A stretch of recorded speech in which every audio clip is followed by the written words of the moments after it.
There are nights when the soul no longer belongs to this world, nights when the stars seem to speak, when every breath feels ancient and the heart trembles with a longing it cannot name.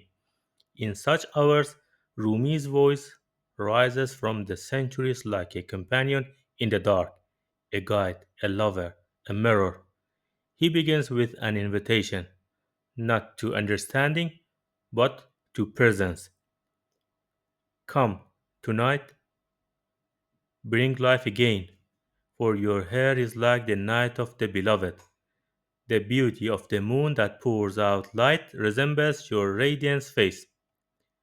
Already the world begins to blur. We are no longer in the physical night, but in the night of the soul, that deep, luminous stillness where longing becomes prayer. The beloved's hair, dark and endless, is the veil of mystery. Her face, moonlit and radiant, is the glimpse of truth shining through the veil. Rumi calls not for philosophy, but for encounter. He wants the living presence, the coming of the beloved, because in her nearness, existence itself remembers how to breathe.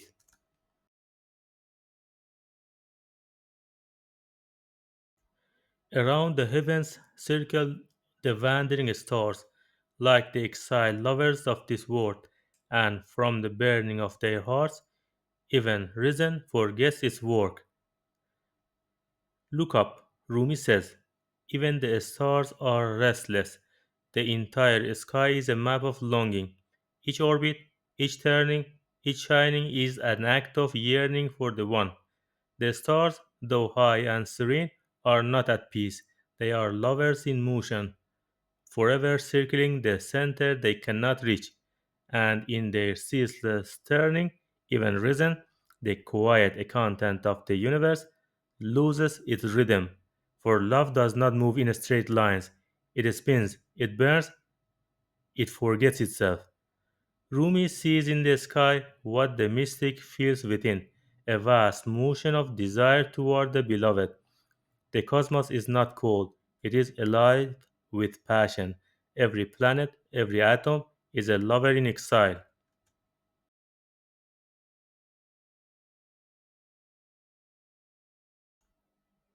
The cupbearer of the spirit has poured the wine from the cup of the unseen. Look who is fallen and who remains awake. Here is Rumi's divine paradox. There is a cup, but not of this world. There is wine, but not of the vineyard.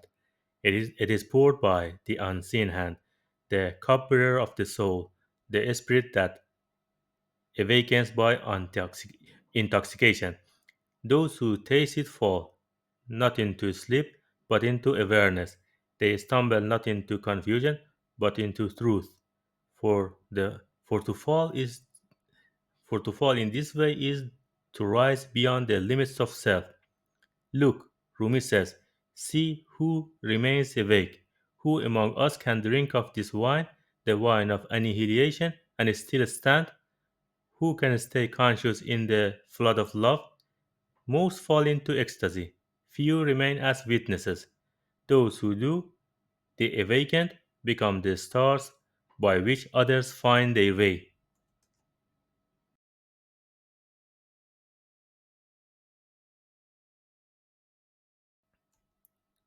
In the night, none cry out or stay awake but the sick, and even if I make no sound, my heart is ill. The night belongs to the lovers, the restless, the wounded. While the world sleeps in forgetfulness, they wake in remembrance. Their sleeplessness is not suffering, it is devotion. Even silence is a kind of prayer when the heart burns. To be ill with love is to be alive. It is better to ache for the beloved than to live untouched by longing, for in love's sickness lies the cure of the soul, the transformation that makes us real. Rumi admits it gently. Even if his lips do not cry out, his heart does. Every beat is a whisper of absence, every breath a call to return. The illness of love is not meant to end. It deepens until it becomes union. In this sea without a companion, O heart, cry like Yuna, for in this ocean the veil of night devours all men. What a stunning image! The sea is the night, vast, soundless, indifferent, and the soul, like Yuna, has been swallowed by it. But even in the belly of darkness, Rumi says, cry out. Do not surrender to silence. Yuna's salvation came not from escape, but from remembrance within the depths. The veil of night is despair, forgetfulness, ego, time, everything that devours our light. But even there, prayer is possible. Even there, a voice rises that no darkness can drown. The cry of the heart is the echo of God remembering Himself.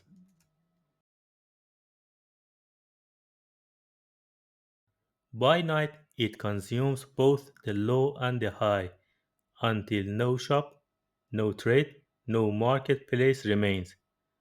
Rumi turns from the cosmic to the human. Night, he says, devours the world. All our traits, our ambitions, our pursuits dissolve in its shadow. In the dark, no merchant can buy, no ruler can command, no scholar can boast. Everything we call mine is temporary. Night levels all distinctions, leaving only truth that we are travelers, each passing through. What remains when the marketplace of the world falls silent?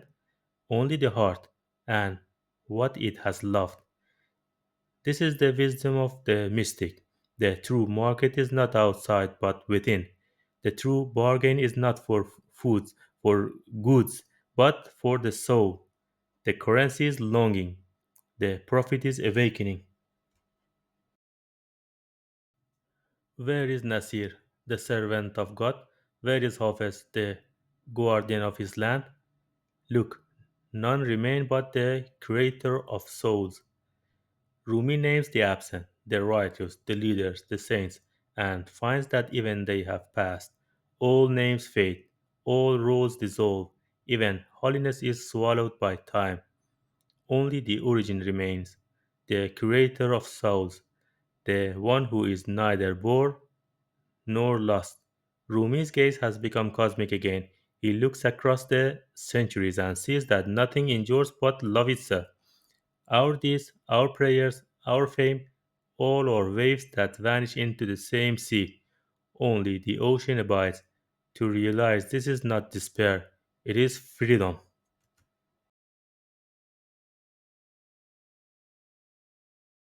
Where the stars turn in their trade. Their night is our day, for they remain without others. How marvelous this vision! Rumi imagines the sky as a vast bazaar of souls. Each star is a merchant of light, trading in silence, circling its secret. Their commerce is not of gold or goods, but of remembrance and radiance. Their night is our day, meaning what we call darkness, they call revelation. For the saints and lovers who dwell beyond ego, even the deepest night glows with the light of unity.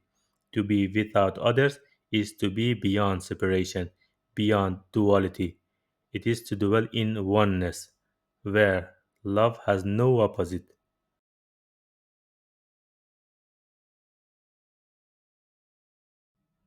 Beyond this sky and earth, within the soul, there is another wheel, another market. But from jealousy of that hidden world, this one remains veiled in secrecy. Here, Rumi reveals the heart of his vision. The visible universe is not the final realm, it is a reflection of something more real, more luminous within. Inside every soul, there is another cosmos, a secret market of spirits, where the currency is love and the trade is self surrender. But that world is hidden, not because it is far away, but because we have not yet turned inward to see it. It hides, it hides itself out of divine jealousy to protect its beauty from unready eyes. The outer world dazzles us with form and distraction, yet the inner world waits, silent, infinite, real. The mystic's task is not to flee to outer, but to pierce it until the inner is revealed. That is Rumi's other market, a world not of buying and selling, but of losing and finding, of trading illusion for truth and self for love.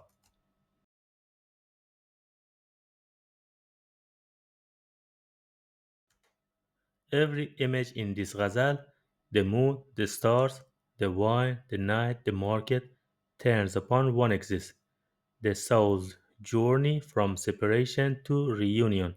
It begins with longing for the beloved's face, passes through the sickness of the heart, descends into the sea of night, and rises again into the hidden heaven within. This is the path of every lover and every seeker, to be lost, to be found, to be lost again, until the losing itself becomes union. Rumi's vision is vast yet intimate. He does not speak of some distant heaven. He speaks of the cosmos inside the heart. The same forces that move the stars move our longing. The same silence that fills the heavens fills our breath. He calls us not to escape the world, but to awaken within it, to see that the night that frightens us is also the womb of revelation.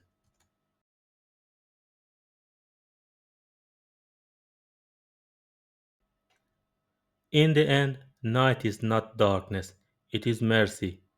It strips away the noise of the day. It silences the marketplace of the mind. It reminds us that we were never in control. Rumi's beloved, that moon faced mystery, is both the cause of our restlessness and its cure. She steals our reason to return us to wonder. She warns us so we may cry out. She hides so that we may learn to seek. And in that seeking, something beautiful unfolds. The ordinary world becomes transparent, and the hidden market of the soul begins to glow.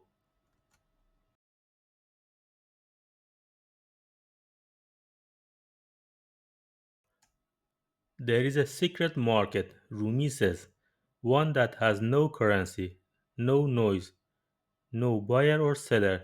There only lovers trade, offering their hearts for nothing and receiving everything in return. In that place, even the stars are poor. Only those who have lost themselves are rich. And when you ask the price of love, the cupbearer smiles and says, yourself.